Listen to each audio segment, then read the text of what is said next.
It's almost Valentine's Day, so in this tutorial, we're going to celebrate the Day of Love by painting this gorgeous loose floral heart. We'll include lots of roses, leaves, and other flowers, and I'll show you the entire process step by step. So when you're ready, let's get started.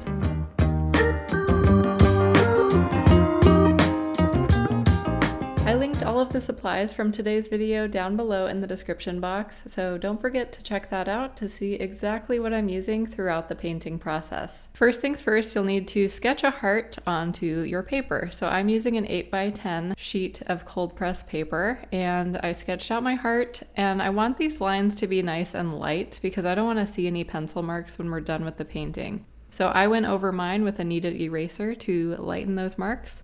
So just make sure you keep that in mind. Don't press down super hard when you draw your heart. You want it to be nice and light. So start with that and then we can get painting. Now when I paint things like this, I always like to start with my largest elements first. And for this painting, I want that to be my loose roses.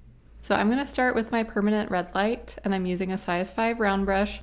I'm actually challenging myself to only use this one brush for the whole painting. And again, my brush and all my paints and everything will be linked down below. And as I add these roses, I want them to look like they were just scattered on there. I don't want to have a perfect row of roses going across or going straight up and down.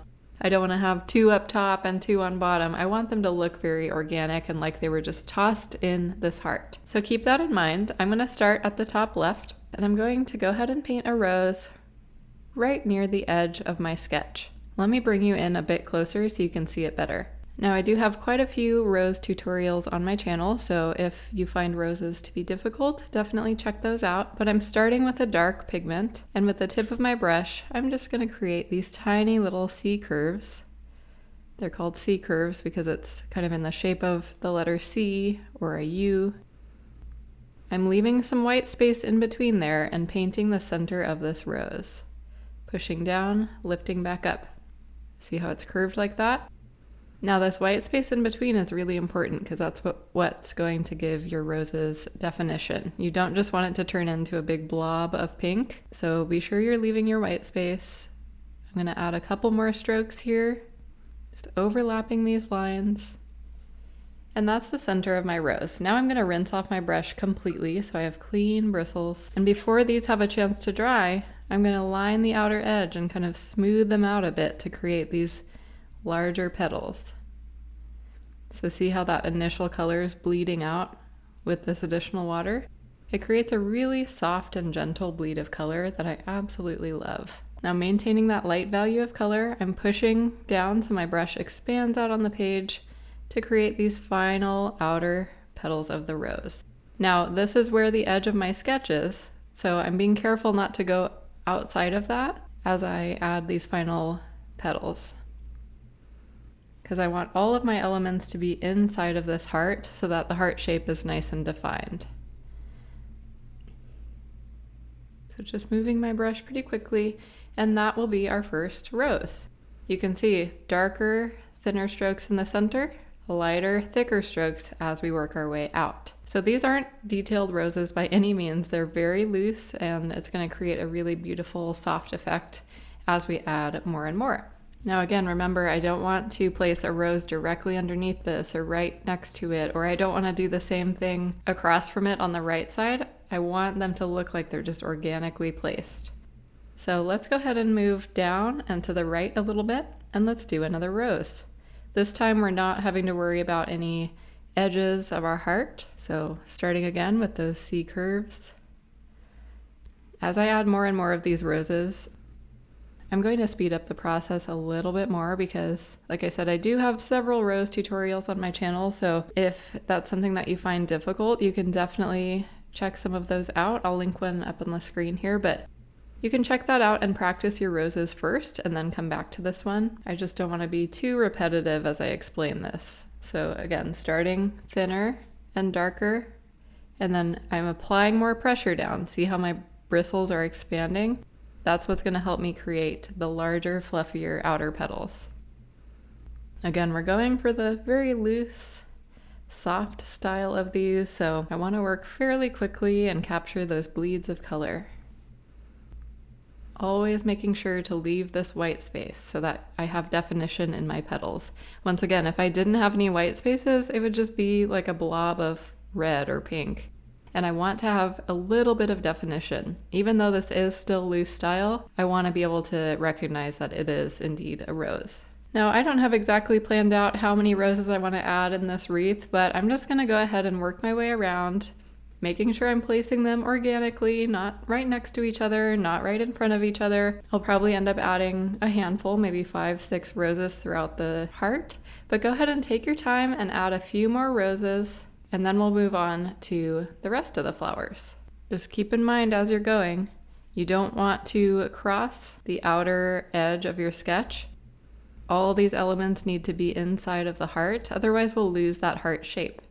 And we want the heart to be very defined. So that's just the last thing I'll remind you as you add your roses.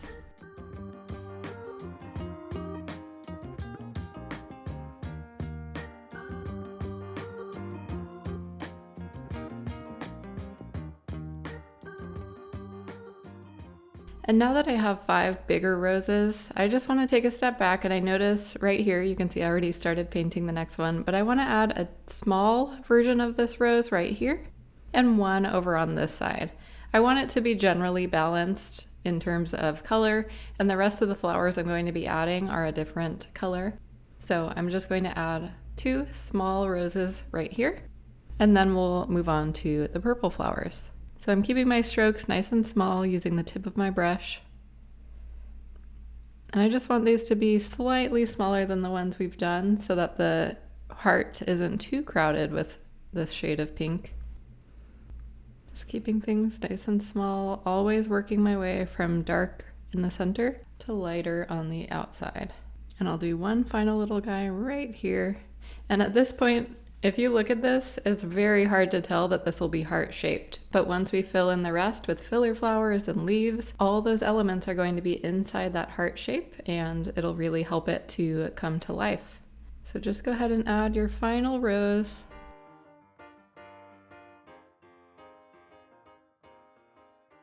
Taking one final step back, I do realize I want to add one more small rose right up at this bottom edge, and that will really help this to feel a little bit more balanced.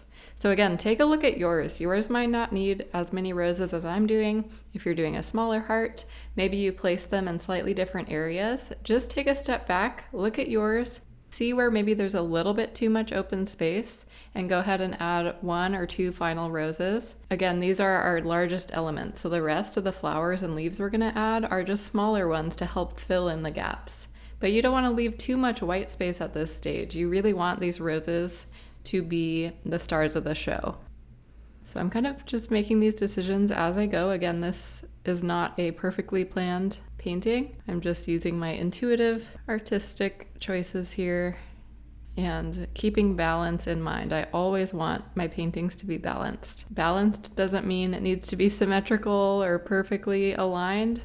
I still want all these elements to feel like they were naturally thrown in there. You see, I don't have any straight lines. These are kind of going up and down and up, and same left and then right and then left. But overall, you do want to have a sense of balance. So those will be my main roses, and then we can start adding our filler flowers. So now I'm going to move to a different color. You're of course welcome to use any colors you want for this project. I'm going to be using a lavender color, and I'm creating that by mixing Quin Lake, which is quinacridone lake, with some Prussian blue. So I'll show you on my palette. It creates this really beautiful kind of smoky lavender shade. And now we're gonna start filling in the gaps. Like I said, I do want this pink to be the primary color, and I want the roses to be the primary flowers, but I do want a little bit of secondary filler flowers and the complementary color as well. So again, we're gonna find some of these white gaps. I don't wanna fill in the entire thing because I do wanna add our leaves and greenery too, but I wanna find the areas that have a good amount of white space and add some small little dainty flowers. Now I'm going to be creating very basic flowers. I also have tutorials on this, I'll link up above, but I usually paint these by starting with a good amount of pigment and water and just painting a tiny little circle just like that. And then I rinse off my brush and I start pulling out some of that pigment. So using the tip of my brush, pulling it out and pushing down to create soft, loose petals. See how that creates a petal shape? We'll do it again. Pull out with the tip of my brush and then push down right next to each other to create a petal. And we're going to continue doing this all the way around. Now, if your center strokes start to dry, you can add more and just tap it in, pulling it out and pushing down. Pull out, push down. So when I paint these types of flowers, I usually end up with 5 to 6 petals, depending on how thin or thick I make each of the petals. But then I like to go back in, and because these are still wet, I get a little bit of a darker value of my lavender and just tap in a little bit in the center to kind of bring back that vibrancy. See how that creates a really dainty, beautiful flower? Let's add a few more of these. Now, once again, just like with the roses, I don't want them to look too uniform. I'm not going to place any right next to each other, and I also want to make sure that they all look slightly different. So this one, like I said, has 5 petals. It's pretty uniform. So I'm going to do another one. I'm going to turn my page a little bit, but instead of creating a perfect circle in the center, I'm going to flatten it out and create an oval. And that way, when I start adding petals, it'll start out the same, pulling it out, creating the petals, pull out, create the petals, but I'm going to kind of start curving them upwards. See how that side one I didn't pull out directly to the side, I kind of curved it more towards the top. I'll do the same thing on this side. And then for the bottom, I'm just going to create kind of a horizontal little blob, and that gives it a little bit of a different perspective than this one. So once again, I'm going to tap in a little bit more color back into the center. And now we have a flower that's kind of facing downward. And it still looks like the same type of flower and it's the same color, but it just gives a little bit of variety there. So moving from left to right, I'm going to add a small little guy right here in the center. And I'm keeping these nice and small. I don't want this to look too cluttered, so I'm not jamming another flower right next to the roses that I put in. I want to leave at least a little bit of space, but I'm just going to use the same technique. It's very simple. Just pulling out the pigment and creating some basic little petal shapes.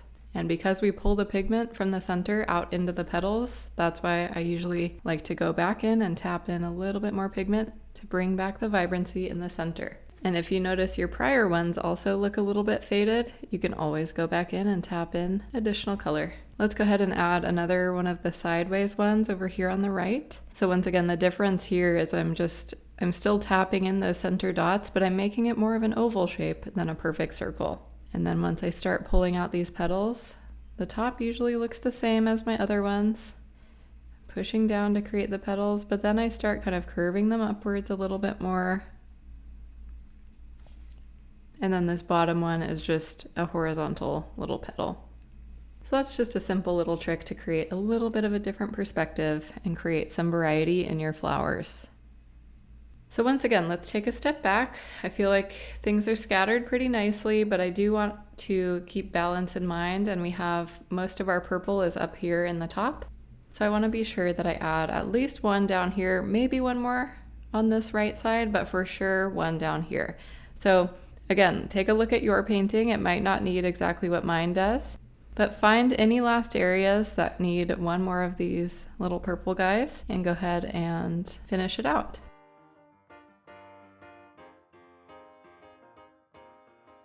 Now we can move on to our leaves, and this is personally my favorite part because you get to kind of put all these different puzzle pieces together. So we have these elements floating out within this heart shape, but now we can really add movement and really fill in these gaps with leaves and greenery. Now I am going to do 2 different layers of leaves, and when you're layering, you always need to work from light to dark. So I want this first value of green to be very light, and that means I have a very watered down mixture. Now, I told you there's going to be 2 different layers of leaves, a lighter one and a darker one. I also want to add a few dark red buds, flower buds. So I want to just keep that in mind. That'll come later, but I want to keep that in mind. So at this stage, I don't want to add a million leaves and just fill in the entire heart. I want to leave myself some space for the second layer of leaves as well as some little flower buds. So I'm going to start by creating a leaf. I'm gonna curve my brush. I always want my leaves and all my elements to have movement to it. And then pushing down just like we did to create the petals to create a little leaf there at the end. And let's create another little leaf coming off to the side. Again, I don't want to go over the lines. I want to stay within the lines of the heart sketch. So you always have to keep that in mind as you add these elements. So there's our first little leaf stem. Now I'm going to add some larger leaves. So again, staying with a light value, see how light that green is? That will allow me to layer darker green on top if I want to. So let's add another leaf coming off of this rose, and I want this one to be quite a bit bigger. So I'm going to apply more pressure and really push my brush down and come to a point like that. And see how that has some movement to it? I have the tip of the leaf coming off to the side, and that way it adds to the overall movement of the piece. Let's add another leaf coming off here. Again, making sure that I'm not filling in all the gaps here. I do want my heart to look pretty full and lush. I don't want it to look too busy and crowded and cluttered. So it's just finding a good balance of adding a good amount of elements but not overdoing it. Let's add another leaf stem coming off of here. I'm gonna start with a light pressure little stem curving to the side and then pushing down and lifting back up to create my leaf. Same thing here, pushing down and lifting back up. And this layer is so light you can barely even see the green, but it will help to add to the overall fullness of our piece. Let's add another big one coming off of this rose here. Really applying a lot of pressure to create a nice big fluffy leaf, just like that. So you can see I'm also switching up the types of leaves I'm doing. So sometimes I have two coming off of a stem, sometimes I just have a big fluffy leaf like that. The key thing here is as you add all of these elements, you just really want it to look organic and tossed. You don't want anything to look too perfect or formulaic. You're just using quick, loose strokes and filling in some of these gaps. So go ahead and finish out your first layer of leaves. Again, don't go overboard. You want to leave yourself some nice room to be able to add more in the next few steps. But go ahead and finish out this first layer of light green leaves, and then we'll move on to the next part.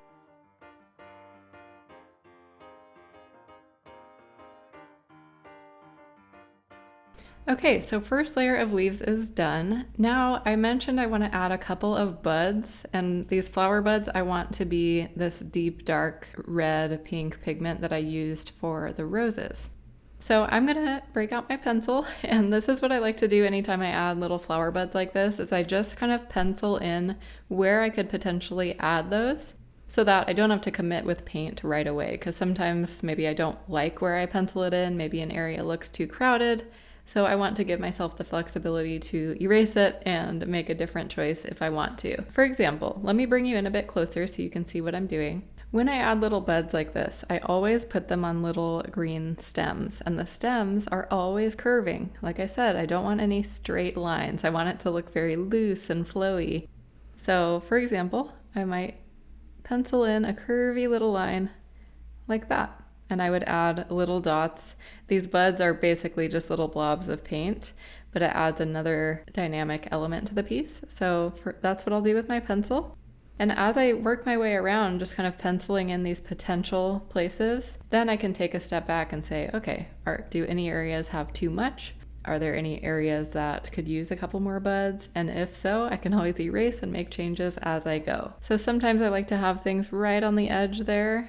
So I'll add a bud right along the edge of our heart, and I'll continue working my way around, just kind of penciling in. Usually I'll do 2 buds on a stem, maybe I'll do 3 there. Because I'm penciling this in, I will have the option to change my mind. So you don't have to do this part, but it just helps me kind of figure out my composition as I go. And I think that's good. So once you have an idea of where you want to put these buds, we can start adding them. And if you want to introduce another color to your painting, by all means, you should definitely do that. I like keeping my color palettes pretty minimalistic, so I might add in a couple purple ones, but for the most part I want to be using the deep pigment from my permanent red light. And I'll say it one more time, all of my brushes, my paper, and the exact paints that I'm using in this painting are all linked down below in the description. So if there's anything you want to try for yourself, all of that information can be found there. So I'm loading up this pigment directly from my palette. I want it to be very dark. And I'm just gonna kind of paint this very simple oval kind of egg shape for my bud. Now, because this is such a deep value of color, I don't want to overdo it. I want them to be subtle little pops of dark color, but I don't want it to overtake the piece because I do really like the light, soft element of this painting. So keeping things nice and small, but I'm just kind of tapping the tip of my brush down to create these shapes. And for now, these flower buds are just floating, so they look kind of weird, but as we add this final layer of leaves with the darker green, we're going to be connecting all of that. So let's add a couple more here.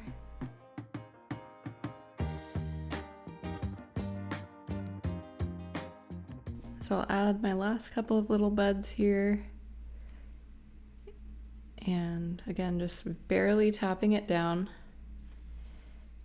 I have a couple more spots where I penciled it in. And even at this stage, if you find areas where you want to add a couple more, by all means, go ahead and do it. Like I can see this area is a little bit more full than this top left area. So I'm gonna take my pencil again and just add a couple more little lines, nothing too crazy. But again, always keeping balance in mind as I work on paintings like this. I never want it to feel lopsided, like one area of the painting is heavier than the other or has more elements than the other. I want to have a sense of balance. I'm going to add one final little stem here for the outer edge of my heart. So now that all of those are in there, we can move to our final layer of greenery. So I am going to be, of course, attaching all of these buds with thin little dainty lines, but I'm also going to be adding some additional greenery as needed. So I'm using the same shade of green. It is a mixture of raw umber and hooker's green. It creates that really nice earthy, muted tone, but for the second layer, it's going to be quite a bit darker. So first, let's go ahead and connect all of these buds. I'm using the tip of my brush, keeping my lines very dainty. And I actually want to go a little bit darker than that, so I'm going to go back to my palette and deepen that. But I'm using the tip of my brush so that I get these very dainty, fine lines. You can, of course, move down to a smaller brush if you want. One thing I love about the brush that I'm using, which is Princeton Velvet Touch, is it's super versatile. It has a nice fine point, so I can get these dainty lines, but it also has some flexibility in the bristles for me to get those thicker strokes like we did on the outer petals. But if you are having a hard time controlling the thin strokes, you can always use a smaller brush. So go ahead and work your way through the heart, just attaching the buds at this point. I want to make sure those are all attached, and then we can go and add some more foliage.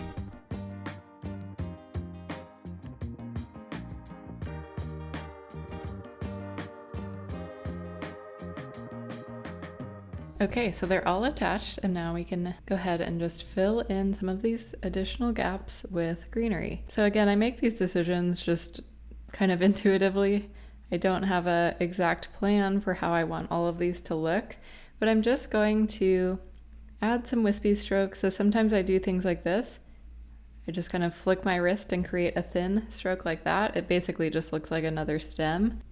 Or sometimes I'll do something like this, where on top of this first layer of leaves, I add kind of a full leaf stem, where I push down and lift back up and create a stem full of leaves, layering on top of that first layer. So I really just want to have a good variety of elements here. I don't want to make this exact same stem all the way through, and I don't just want to make wispy stems like this all the way through. I want to have a variety of leaf elements. And some areas like this, it's a really important part of the heart shape. It doesn't have any elements right here. And so in that case, I would want to create a little leaf coming out of this flower here, push down, lift back up, and just fill that in a little bit so that the shape of the heart is still intact. So you want to keep all these things in mind as you work on this final layer. So I'm adding some leaves here. Again, because this is a darker value of green, it layers on top of that first layer really nicely. But you'll see I'm just kind of switching up the types of leaves that I'm adding some wispy little marks like that. Not every leaf has to be a perfectly formed leaf in and of itself. It can just be kind of a blob of color like that to fill in some of the space. It can be some strokes like this that just add to the wispy effect.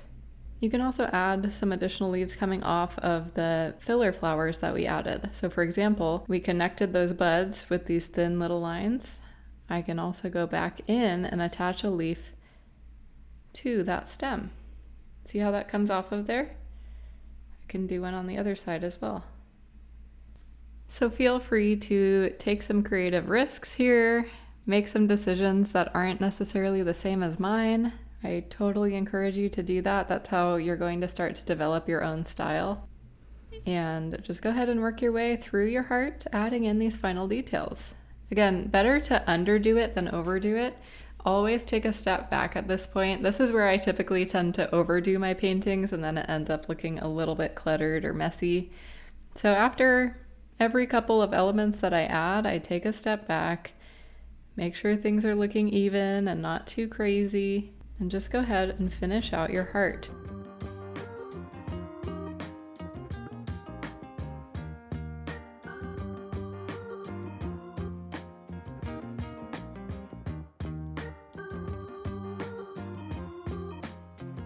So that's gonna be it. I hope you enjoyed this tutorial, and I hope everyone has a lovely Valentine's or Galentine's Day. Don't forget to like this video and subscribe to my channel for more watercolor tutorials and studio vlogs, and I'll see you soon.